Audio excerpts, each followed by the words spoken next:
Ulama iki malah aneh, carane nentang iku dekne cara dekne wektu maghrib ku nganti kira-kira 6:30 nganti jam 7. Engko lagi wektu isya jam 7:15. Pokoke dekne moh nak darani wektu maghrib ku cepet moh. Jadi alasannya masuk akal. Pangeran nak gawe biasanya ana kembarane, jadi ana tandingane. Jadi lucu ulama kok jadi. Ulama ya kadang ya lucu. Sampai nak sholat subuh jam piro? 4:30 kan, anggap aja 4:30. Berarti subuh nganti meletak srengenge ada waktu sak jam setengah. Ana waktu pinten? Sak jam setengah. Lah saiki maghrib iku wis surup. Nggih, maghrib napa surup.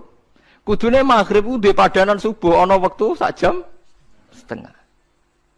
Amun dia setuju, entek mego abang tenan yo nek sak jam setengah mana dia nak santrine azan jam itu ngamuk, cung paling cepet 7:30. Perkarane dekne cara berpikir maghrib dipadakno subuh, yaiku qoblatul isyamsi ana wektu sak jam setengah jatahe subuh. Kudune ba'da ghurubi syamsi ya ana sak jam setengah jatahe maghrib. Dadi akhirnya santrine nak adzan 7:30, 7:30. Nak jam itu damuk tenan. Nak maulad dawilah wali 6:15 wis isa. Perkarane.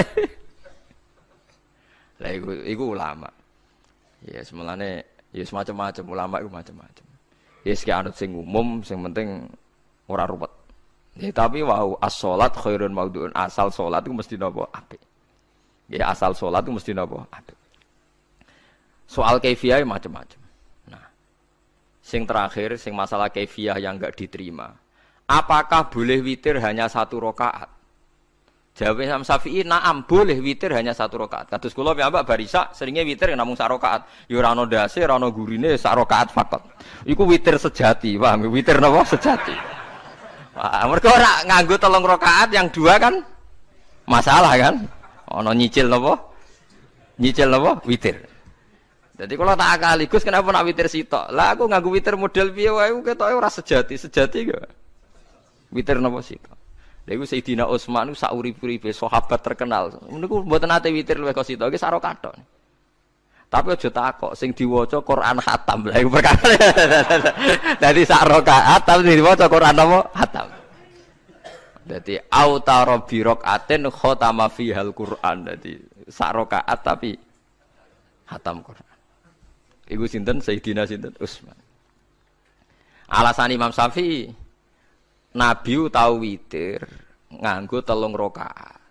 Cara Imam Syafi'i ku gak mungkin sing witir tetep sing guri sitok. Mergo sing loro tetep salatun mustaqillatun, salat sing sendiri. Mulane mulai sakniki sampean nak mulai shollu sunatan minal witri rakaataini jami'ah wis pokoke salatu jami'ah ya la haula wala quwata illa billah. Lah kok nak imame sholli sunatan minal witri rakaataini wis muni sak muni-muni mumam wis pokoke aku saiki salat. Karena aneh, secara fikih aneh bagaimana mungkin sholat yang sudah disalami ya punya status kan? Sholat saya gantung sholat setelahnya. Lalu gunanya salam menutup itu apa? Masa assalamualaikum sementara Gusti ini masih ada. Wis disalami umpama kowe ngentut ya salate sah, umpama aurate kebuka ya sah. Mergo wis paham ya? Jadi sholat itu ora iso. Jadi mulane jadi kontroversi. Tapi ya apik bantah-bantahan sholat ya apik, bantah-bantahan barang apik. Jadi mangke bantah-bantahan iki ayundi malah perkara kan. Malah mari fitnah. Ya ada bantah-bantahan perkara napa? Sholat. Jadi ulama iki macam-macam. Jadi sing terakhir kula terangno tentang filosofi sholat. Di kula suwun sing ngaji kula sing seneng kula senajan to donga iftitah mboten wajib. Tapi nak di kesempatan kedah diwaca karena ndak ada riwayat yang mengatakan ulama pernah meninggalkan itu. Senajan to sak kadar. Terutama pas napa inna sholati wa nusuki wa mahyaya wa mamati lillahi rabbil alamin. Itu salatku, ngibadahku, matiku, uripku namung kersane Allah. Utawa namung kangge Allah. Karena ini menjadi filosofi sing dadekno salat mari ahlil jannah. Kita nak salat mesti ahlil jannah. Wong kot aflah, teman-teman bejo wis mesti bejane. Sampeyan ora usah wedi suul khotimah. Niku was-wase setan. Mboten enten suul khotimah. Setan niku keliru, semua meden-meden itu. Nak setan percaya suul khotimah ya kon gawe suul khotimah. Mulane kula anggere wedi suul khotimah ngomongan kula setan. Tan setan nak pancen aku mbok weden-wedeni suul khotimah yo gawe wae aku ben suul khotimah. Aja meden-medeni tok. Dan kowe ketok dadi pangeran. Kowe dhewe ora siap dadi pangeran. Ya ora pangeran kok meden-medeni aku. Jadi setan memang harus dididik, kudu diancam, paham ya? Mulane kula ana kiai pemuja setan kula ora seneng setan godane ngene kiai ra mesti selamat, wong top-top ra mesti selamat. Itu namanya memuji setan karena dia nganggap setan itu luar biasa. Setan kudu mbok prekno, mbok anggap gagal. Tan setan cek goblok, kowe meden-medeni aku suul khotimah aku tetep salat. Berarti kowe gagal. Karo dene nek kowe kepengin menungso sesat kabeh ya sesatno wae ora usah meden-medeni jare kowe kondang kok trimo ngono-ngono tok ae. Bedeknya ya roh tingkat kegagalannya, paham nggih? Jadi setan harus dididik bahwa dia juga sering gagal. Setan kan ingin manusia enggak sholat semua kan, zina semua, maling semua. Ternyata kita enggak maling. Yang sholat juga banyak. Itu kan berarti tingkat kegagalannya apa? Setan.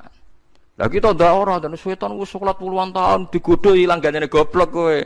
Nak wong iku salat puluhan tahun berarti puluhan tahun dalam kegagalan setan. Mergo wong salat berarti setane gagal. Mulane kula mbek setan niku saiki tambah wani. Ya mletene ngono kon mlebu neraka ya kok gelem. Misale dekne hebat kan mboten purun Gusti tak ning swarga mawon. Ternyata dekne mlebu swarga gak iso kan? Lah ya mletene lah ya wong lemahe ngono kok mbok entuk. Artinya setan kan lemah sekali kan? Lha iku sedekah lazim ketika ngendikan inna kaidas syaitani kana napa dhaifa. Sebenarnya setan itu dalam bahasa Quran itu dhaif sekali. Lemah sekali. Tapi kita sering muji. Nggih, sering napa?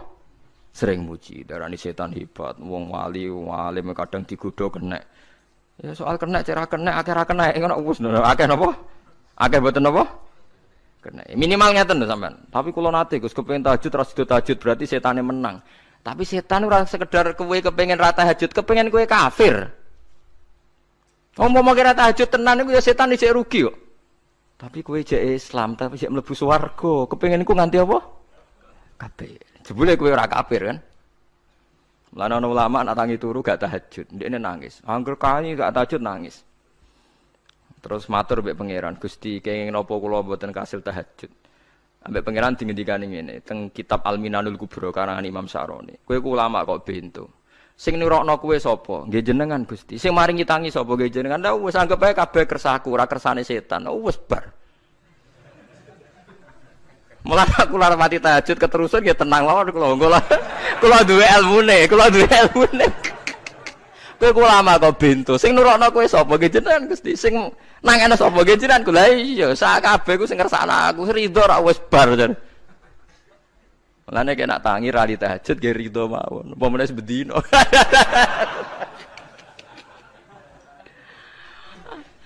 Jadi penak berislam tuh enggak apa-apa. Berislam tuh gampang. Ya kowe turu sing kersakno sapa? Nggih jenengan Gusti. Kowe tangi sing kersakno sapa? Lah iku sanggep bae ku kabeh kersaku bar. Paham ya? Terus nak wae tahajud ya tahajud yo kersane pangeran. Ra tahajud ya ra tahajud yo kabeh kersane napa? Pangeran. Penting mboten maksiat mun sae. Penting mboten napa maksiat. Mun jenengan ngandel kula. Inna sholati wa nusuki wa mahyaya. Lah ini sing titik tekane teng wa mahyaya. Ngeten misale. Urip niku kabeh kersane Allah. Carane mikir ngeten. Tiang-tiang sing jaduk-jaduk dhisik ya mati. Nabi nggih kapundhut, tiang-tiang soleh nggih kapundhut, tiang-tiang dolim nggih kapundhut. Kalau betul mereka ingin menjaga kehidupan, berarti kalau betul mereka kuasa kan tidak kapundhut. Hidup selamanya nyatane do mati. Berarti urip mati namung kersane Allah. Terus misalnya sampean berpikir, lalu somben nek wis dadi lemah carane tangi piye? Lah ini yang penting kula aturaken teng ngaji mriki.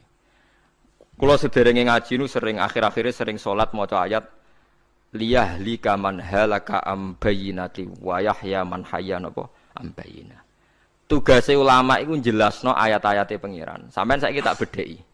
Sekarang sampean Anda hidup itu tahu alasannya enggak? Kenapa Anda hidup? Enggak tahu kan? Kenapa kita masih hidup? Enggak tahu. Kenapa Anda wujud? Juga enggak tahu. Kita pernah enggak ada, tahu-tahu ada. Juga enggak tahu alasannya kenapa. Yang jelas di luar ikhtiar kita. Setelah kita katanya punya akal ya, saya bilang lagi loh. Setelah kita katanya punya akal terus bilang kita masih hidup karena orang kelindes truk, karena nggak kena penyakit, karena jantung kita normal, paru-paru kita normal. Terus kita bilang hidup.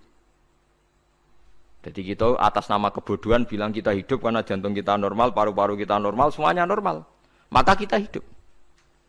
Nah ditakoi, lalu kapan kita mati? Setelah jantungnya rusak, paru-parunya rusak, terus kita mati. Tapi orang yang sama kalau ada bilang, berarti yang menjadikan hidup itu jantung dan paru-paru. Lalu berarti zaman kita belum hidup itu jantung dan paru-paru harus ada dulu, karena itu yang bikin hidup. Ya ada juga, dulu ya ada juga. Loh ya kalau jantung dan paru-paru semuanya normal menjadikan kita hidup, berarti jantung dan paru-paru harus wujud dulu-dulu, karena itu yang menciptakan kita hidup. Ya ada juga, ya tidak tahu. Paling-paling nanti statusnya paru-paru jantung hanya dipakai alat Tuhan untuk menjadikan ada kehidupan. Yang kita kira ada. Padahal sebetulnya kehidupan ini juga enggak ada, karena kita tidak tahu. Sing darani urip iku apa ya ora roh. Kowe roh maknane urip apa? Ulama kabeh sing alim-alim darani urip apa ora mati ngono tok jawabane. Perkarane ora iso jelasno. Mulane ning Arab al hayat didul mamat, sing darani urip iku ora mati. Karena nggak bisa dijelaskan, coba Anda menjelaskan. Kowe urip itu sebabnya apa? Ada nyawanya, nyawa itu di mana? Terus dia nempatnya di mana? Oh, nempatnya di jantung ini. Suara iso dijelaskan. Nah, ketika hidup Anda tidak bisa Anda jelaskan, kudune sok ben wayahe tangi saka kubur juga nggak bisa dijelaskan. Karena wujud kita ya datang tanpa diundang dan tanpa ikhtiar kita. Nanti tangi saka kubur ya orang nganggo ikhtiar sama kan? Sama-sama ada kesimpulan lillahi rabbil alamin. Nah, tapi manusia atas nama akal sawangan hidup ini ada alasannya. Karena kita ditangi ada bapak ibu terus kita jadi wujud. Lucu kan? Hidup ini disebut ada sebabnya. Tapi nanti mati songko kubur terus tangi meneh dianggap enggak punya penyebab. Alasannya sudah dilemah kok. Ono meneh carane piye? Lah zaman kuwe ora ngono. Dadi ono saiki. Carane piye? Makanya kalau suruh balik-balik bilang, jika tangi songko kubur iku mukhal, berarti wujudnya Nabi Adam dan wujud yang sekarang lebih mukhal karena tanpa sebab. Nggih tanpa napa? Sebab. Lho nggih to, aneh Nabi Adam mbek sampean saiki no. Dadi roh gentayangan dhisik kopo juk-juk dadi sakmene iki. Do diutang, di kasus, do demenan. Aneh pundi? Aneh wujud yang sekarang karena wujud nanti ning ora-ora mahsyar wujud dari wujud yang sudah ada. Sementara wujud kita yang sekarang dari tidak ada. Lain mulane pangeran didik napa hal ata alal insani khidum minad dahri lam yakun syai'am mazkura. Manusia itu harus ingat bahwa dia pernah tidak ada. Ya, dari tidak ada ini menjadi ada adalah ayat bahwa wujudnya dia tidak ikhtiarnya dia sendiri. Mulane setan dinyak pangeran. Karo dene kok nyembah setan. Ma asyattuhum khalqas samawati wal ardi wala khalqa anfusihim. Wa ma kuntum muttakhidal mudillina aduda. Setan kok mbok dewak-dewakno piye? Apa setan melok gawe langit bumi? Ora. Apa setan gawe awake dhewe? Ora. Umpama setan gawe awake dhewe mesti dekne milah berpenampilan ganteng, gerduwe ku elek kabeh, wewe ge elek kabeh. Umpama dekne gawe awake dhewe milih dadi napa? Ganteng. Mulane tiyang sing pun wusul nak roh setan mlebu neraka. Wah, berarti setan ra hebat, mletene ngono jebule milih nggon neraka. Kudune nak hebat kan milih nggon apa? Swarga. Lho niku mun kersane pangeran nego setan dakok neraka nak wong apik dakok swarga. Lah iya trimo diatur kok botol ngono ae kan. Artinya jika Anda bilang wis kersane pangeran setan dakok neraka, berarti setan mau koyok botol, koyok watu sing ditata sing duwe. Berarti setan ndak siapa? Siapa. Sama dengan kita ndak siapa? Siapa. Lam yakun syai'am. Lah nek ora ngerti siapa-siapa terus wusul inna sholati wa nusuki wa mahyaya wa mamati lillahi rabbil alamin. Dadi urip kula mati kula sedanten ikhtiar kula namung kagungane napa jenengan. La syarika lampun mboten enten tiyang sing sinten mawon mboten enten sing ngatur niku. Terus wa bidzalika umirtu wa ana napa minal muslimin dan dengan keyakinan niki kita diperintah. Jadi donga iftitah senajan to mboten wajib tapi itu filosofi dalam hidup. Kersane jenengan napa nggih delok donya niku pun bar. Urip ya kersane pangeran ya mati kersane pangeran. Mula kadang nggih mikir aku nek mati Bar mati jebule gak kiamat-kiamat tak kesuwen cah ngenteni atusan apa tahun misalnya. Anda tidak usah khawatir begitu. Zaman Nabi Adam nganti bapak amak wis saiki 7.000 tahun. Kok ora protes mbek pangeran? Terlambat Gusti saya menyaksikan dunia karena 7.000 tahun yang lalu. Nggih saniki kan pun tahun pinten to? 7.000 umure donya saniki pun pinten? SM itu kalau menurut penanggalan agama itu 5.000 tahun. Sebelum Masehi dihitung Nabi Adam itu, pokoknya dihitung langit bumi ini 5.000 tahun. Lah sakniki tahun 2000 sekitar 7.000 tahun. Padahal wonten sing ramal umure donya pinten? 7.000 tahun. Dadi enak sing mun diutang-utang mun beres niki mun bar niki mun dianggap bar niki mun muntek niki. Jarine to. Dieling-eling nggih kula suwun senajan to ilmu niki mun lazim diyakini tiyang Islam. Tapi sampean ulang-ulang. Kados srengenge misalnya. Kula nek delok srengenge niku eling. Berarti urip ning swarga selawase-lawas iku mungkin. Karena Allah bisa menciptakan benda yang begitu panas tapi punya daya tahan atusan tahun. Pemenang nak cara discovery ya, nak ngitung malah jutaan tahun yang lalu malah hitungan kontiwa dari dinosaurus 400 juta tahun. Padahal agama nanggali bumi namung pinten? 5.000 tahun sebelum napa Masehi. Tapi nak cara ngomong ilmuwan jutaan napa? Sing ngitung ya sapa terus? Ki apaan terus? Ndak begini saja kalau sampean melihat matahari misalnya. Matahari itu kan banyak panas sekali. Ternyata Allah bisa mengelola matahari seawet itu. Ribuan tahun. Apalagi ngelola kita. Kita ini untuk abadi lebih gampang. Karena bahannya ndak panas, nggak gampang rusak. Terus gampang direproduksi, maksudnya gampang digantikan. Maksudnya kan di masa lalu kan kena. Kayak Rohin udah anak keriting akeh kok putune kan gampang. Lho ki kula mikir mawon gampang ngeten. Misalnya buaya sing masyhur dianggap hewan purba yang terlama. Manusa ilang wis ketok angel. Misale koyo boyo mati ana anake meneh, anake ana anake. Nabi Adam kan ngoten. Wong sitok di ketahanan sampai saiki. Gonta-ganti wong. Artinya berarti ada gen Adam yang abadi sampai sekarang kan karena setiap manusia sekarang berarti ada gennya Adam. Artinya Allah memberi contoh betapa Allah bisa ngatur supaya fisik manusia gen ini abadi. Buktinya Adam nganti saiki kan masih kan? Lho nggih to, pasti di antara jasad kita kan ada unsur Adam. Lah ya Allah gawe sura, apa meneh kowe sampeyan ning swarga ning neraka, Allah tetap punya cara untuk bikin abadi. Mbok piye carane? Tapi melihat Nabi Adam nganti tok sampeyan kan ana bukti Allah duwe cara ngabadekno unsur Adam. Karena tidak mungkin kan dalam diri kita sekarang enggak ada unsur sinten? Adam. Sama ndak oleh bantah. Tapi Adam iki ambak kan pun kapundhut. Tetapi Adam yang sekarang sampai sampean saiki. Mbok tapi ora roh sampean sing turunane Qabil apa sing ora roh iso wae cek ngono ae.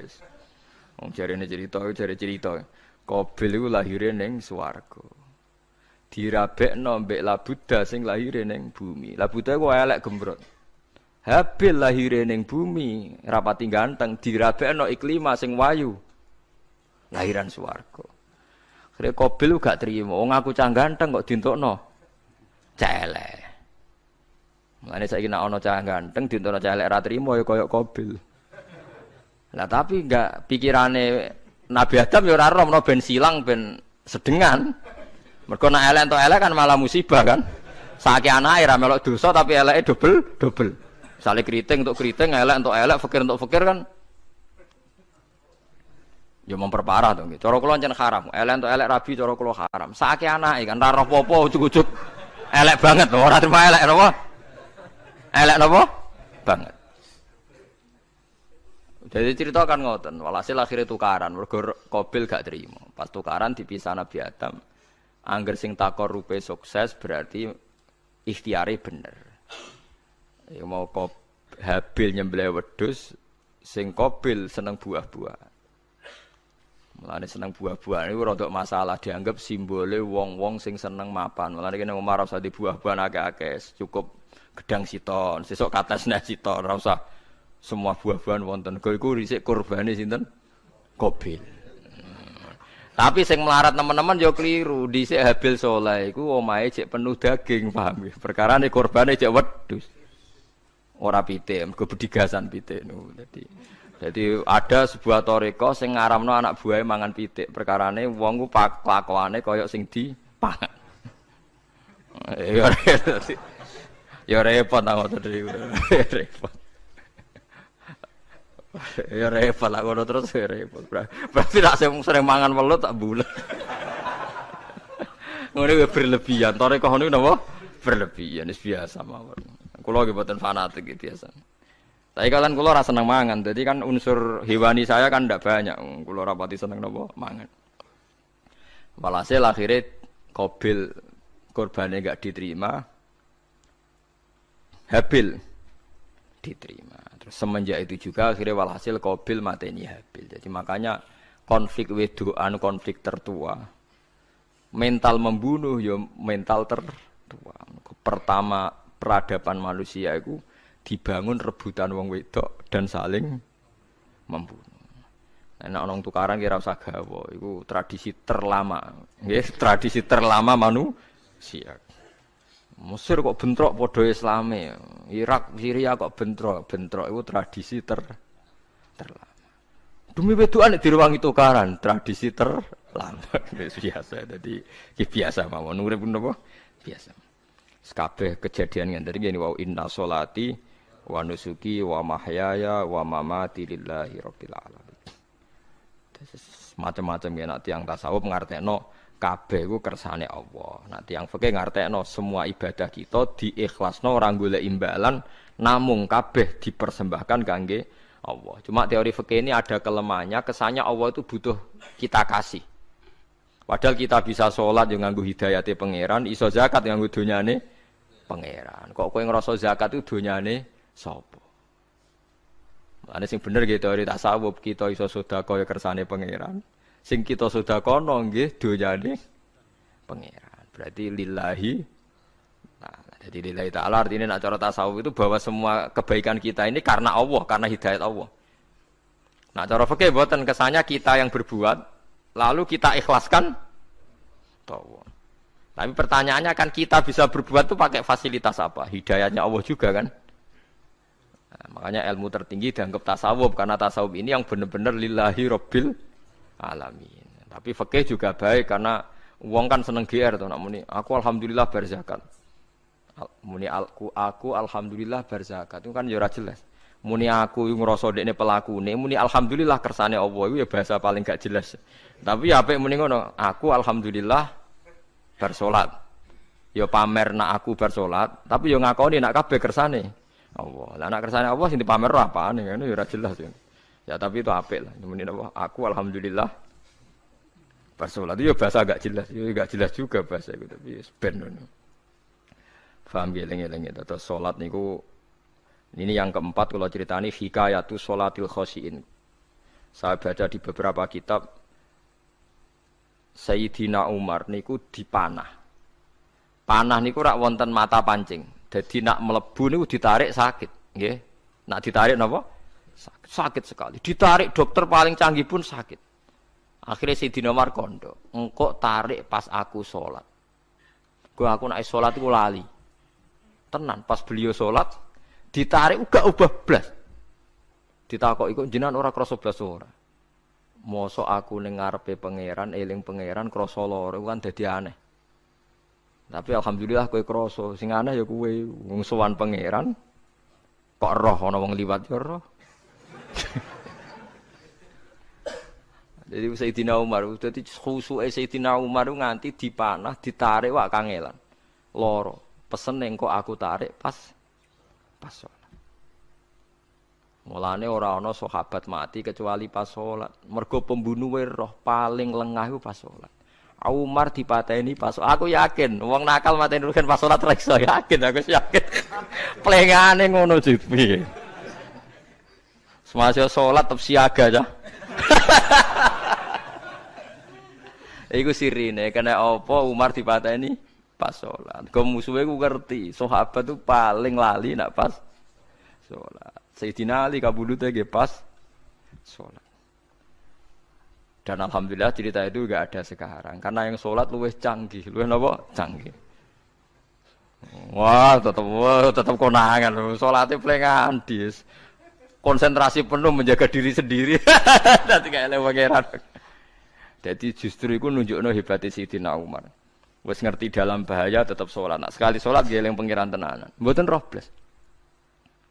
Sayyidina Utsman nggih pas deres Quran. Wae rata-rata ulama dulu begitu. Lalu niku masyhur Sayyid Ali Zainal Abidin itu pas dia sholat blandar ceblok sampai bajunya sobek, omah kobong dekne ra roh. Ditulung siapa saja enggak tahu ya dia karena asik mbek pangeran. Mosok jarene mosok aku pas madhep pangeran eling liyane. Nah, tapi kita ora iso kan bayangno salat-salat ke kelas ngoten niku. Nah, Kanjeng Nabi Muhammad soft paling guri niku yasma'u azizu sotri ka azizil mirjal. Nabi nak salat niku sing guri niku ngerti dentuman dadane Nabi sang wedine nang pangeran kados banyu sing umum. Ka'annahu husya alaih sampai Nabi meh pingsan saking wedine pangeran. Ini disebut taqsa'irru min hujuludul ladzina yakhshawna rabbah. Jadi Allah nazzala ahsanal hadithi kitabam mutasyabihan. Masaniya taqsa'irru min hujuludul ladzina yakhshawna rabbah. Makanya potensinya orang-orang soleh itu jarang sholat sunat karena sholat fardu saja butuh energi yang luar biasa. Meh kudu kesemper. Nah, alhamdulillah kita kan sholat biasa saja. Berarti yo qobliyah yo oke, ba'diyah yo oke, sholat yo oke, tapi cara dipateni wong ora iso. Ya, tetep roh, tetep apa? Ngono ngrasane krungu. Parah. Salate awake wis parah. Salate riyen para sahabat itu menjadi luar biasa. Sampai wong kafir nak ape nyerang, sampai ana salat khauf iku sampai wong kafir sepakat engko nak nyerang Muhammad niku pas napa? Salat. Sampai akhirnya Allah gawe rukhsah wonten salat khauf. Salat di mana separuh saf njaga musuh. Mergo Nabi nek salat lali. Sahabat nek salat lali. Akhirnya gini ku. Dalam sistem keamanan jadi kelemahan sahabat gini. Akhirnya Umar sholat di depan umum. Lalu di depan umum. Kok iso lali kabeh? Mestinya nak Umar lali kan makmum Ruhin Mustafa eling mboten iki sing saf awal dua niku lali kabeh. Lho nggih imam kok ngarep. Niku Abu Lulu Al-Majusi ku iso liwat yo nganti tok Umar yo slamet. Mungkin sholat kabeh. Nak saiki ra iso, aku yakin ra iso. Wah kena saf gure siji to sih. Nyak masjid sapa kejuwa to sih salat omong ya tenang sih. Lha iku wis anggepe barokah pangeran alhamdulillah. Dadi Umar iku teng ngarep, paham nggih? Abu Lulu maju. Aman mergo sing salat ra sadar ku kabeh ora kok Umar tok. Lha umpama Umar ngoten liyane mboten nak kecekel teng guri to. Hebat.